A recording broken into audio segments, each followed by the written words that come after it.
is time for Heavy Bowgun. Best weapon in the game, and I'm willing to fight about it.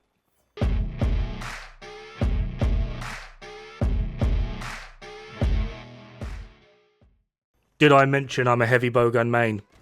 Like, does anyone know that? Anyway, Heavy Bowguns are actually something I take quite a lot of pride in, and I always try and find a way to make them quite comfortable while still doing a fair amount of damage and having a certain amount of utility, such as sleep, paralysis, potentially even poison.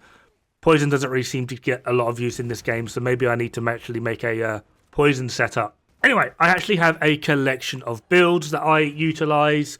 One is mind-numbing. It really is just sort of like, you don't even care. You can just stand there, and it takes a lot of effort for things to actually kill you, simply just because of the auto guard with Heavy Bowgun now.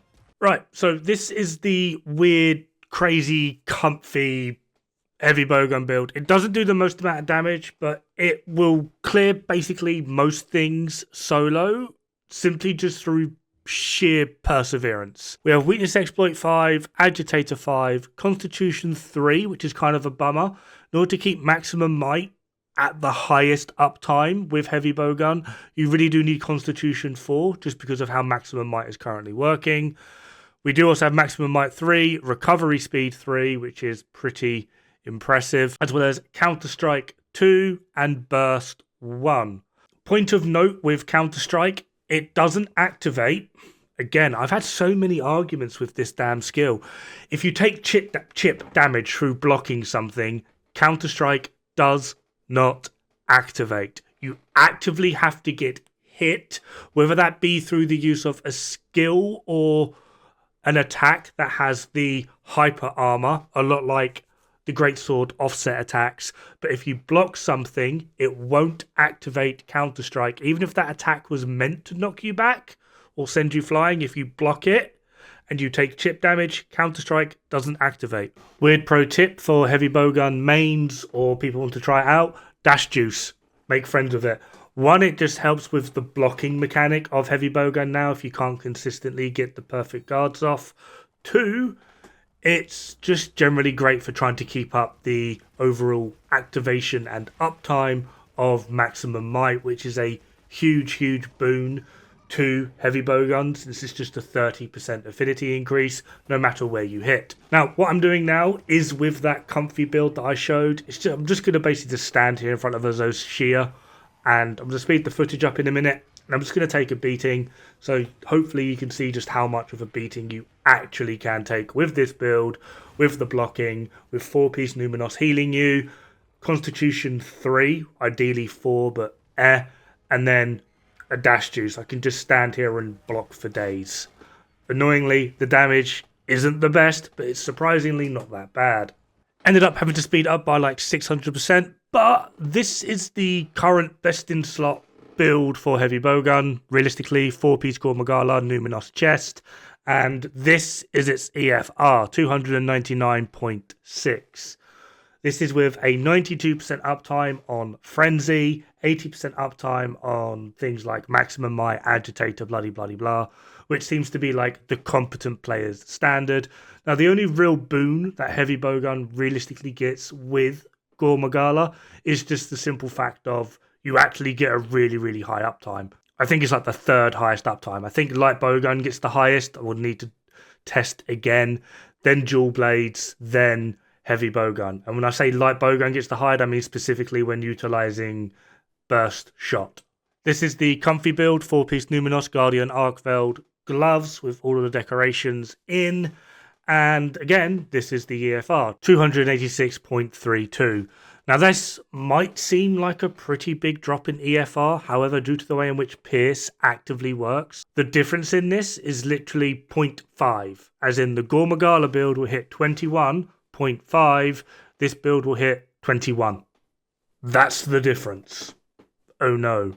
So now onto a more damaging setup. This is going to be my standardized sort of Pierce build. So for this, we are going to be looking at Steel Assault, which I've done a hell of a lot of testing on, and I legitimately cannot find a Heavy Bowgun that beats Pierce Assault. Just can't. Doesn't exist for the moment. Right, so here we have my lovely DPS setup. Constitution 5, Agitator 5, Weakness Exploit 4, Maximum Might 3, Antivirus 3, Recovery Speed 2, and Burst 1. If you are wanting, you can swap out that one burst for Weakness Exploit 5. It does end up being just a tiny bit weaker, but nothing really to write home about. We obviously also have the loveliness of a flinch free and our healing, essentially. 2-piece Zoshia for super recovery. We still get at least one Black Eclipse, which is quite nice. On the weapon itself, for Steel Assault, I've gone with Opener Precise just to get that reload speed up. And then 3 critical jewels. And as the backup weapon, I like to use Mountainous Roar, which I'll be going over in a bit. Now, just to save time, because we've got a lot to go over, this is the EFR for the 4-piece Gore Magala, 1-piece Numenos, the meta, and then what's just appeared is what I am suggesting.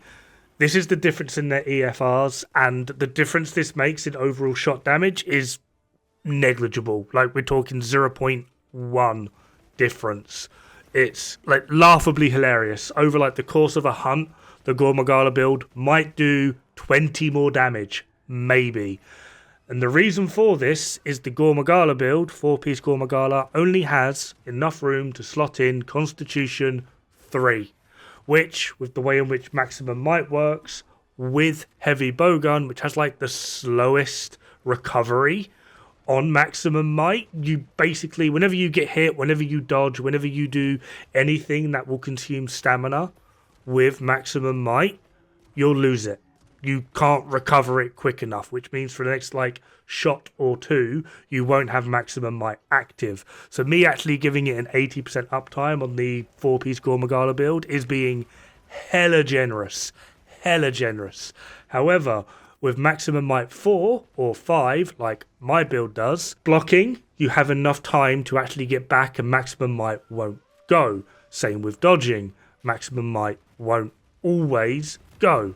And I'm talking like specifically a single roll or the dash thing.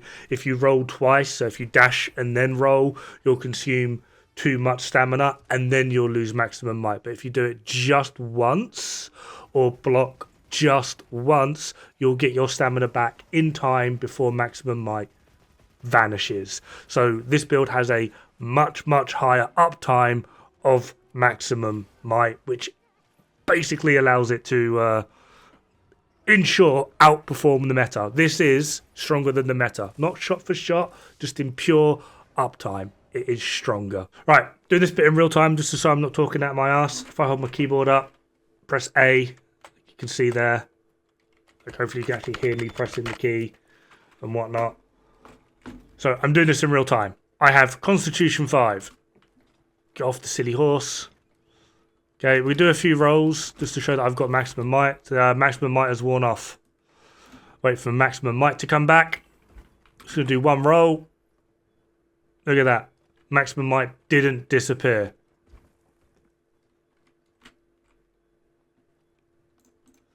Change equipment. It's going to take off 2 physique jewels to go down to Maximum Might 3. Maximum Might. I keep doing this. Constitution 3. Get the weapon out. One roll. Maximum Might wore off. Sorry. Change equipment. Put 1 physique back in.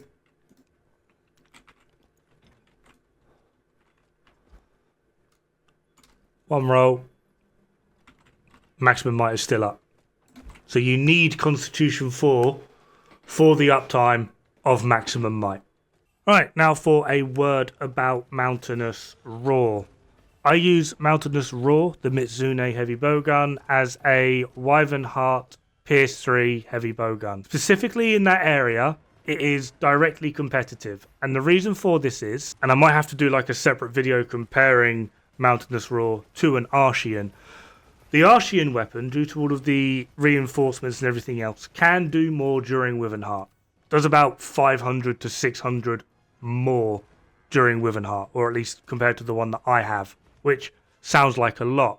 However, the Archean will typically only have 4 Pierce 3 shots to build up Wyvernheart again, whereas Mountainous Roar has 6 before it has to reload. So whatever Mountainous Roar loses during Wyvernheart, it makes up for during the building up that ignition gauge stage again, which basically puts them dead even.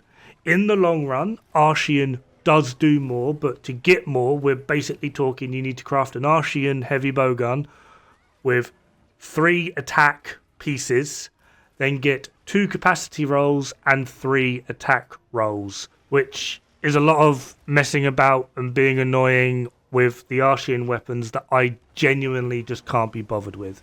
So, if you're like me and just can't be bothered dealing with the Archean weapons to that great an extent, just to feel a barely 1% increase, then when it comes to Wyvernheart, Mountainous Roar, Mitsuna Heavy Bowgun, is more than good enough. That is, sadly, quite simply it. Coffee break! Oh. Right, now we're going to be moving on to the loveliness that is Elemental Heavy Bowgun.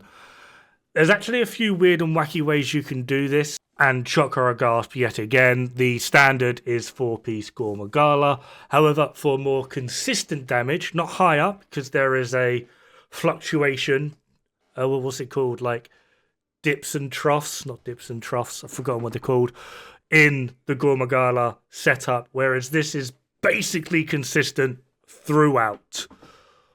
A bit less damage, but is completely and utterly consistent. So we have, just going to be showing off the water heavy bowgun for this, but we have water, critical element, opening shot, and tetrad, all on one heavy bowgun. This is like pretty impressive. With the heavy bowgun as well, if we highlight it, I don't have the absolute best rolls. I've got 2 affinity, 1 attack, and 2 capacity. You still want to get 2 capacity, and this works really, really well with tetrad, simply just because from the 4th to the 8th shot, because you will get 8 shots on your desired element, as you can see here, water ammo, level 2, capacity 8. That means 4 of them are going to get a 12% increase in affinity. So as an average across 8 shots, that is 6% affinity, which is kind of comparable to like a level 1.5 essentially in critical eye. Level 1 is 4 and level 2 is 8. So we're essentially getting a level 1.5 critical eye for free, which is why I have it set up in this particular manner. When it comes to light bowguns, you actually swap out the tetrad and go for precise. So that gives you your element, critical element, opening shot, and precise, all at level 3.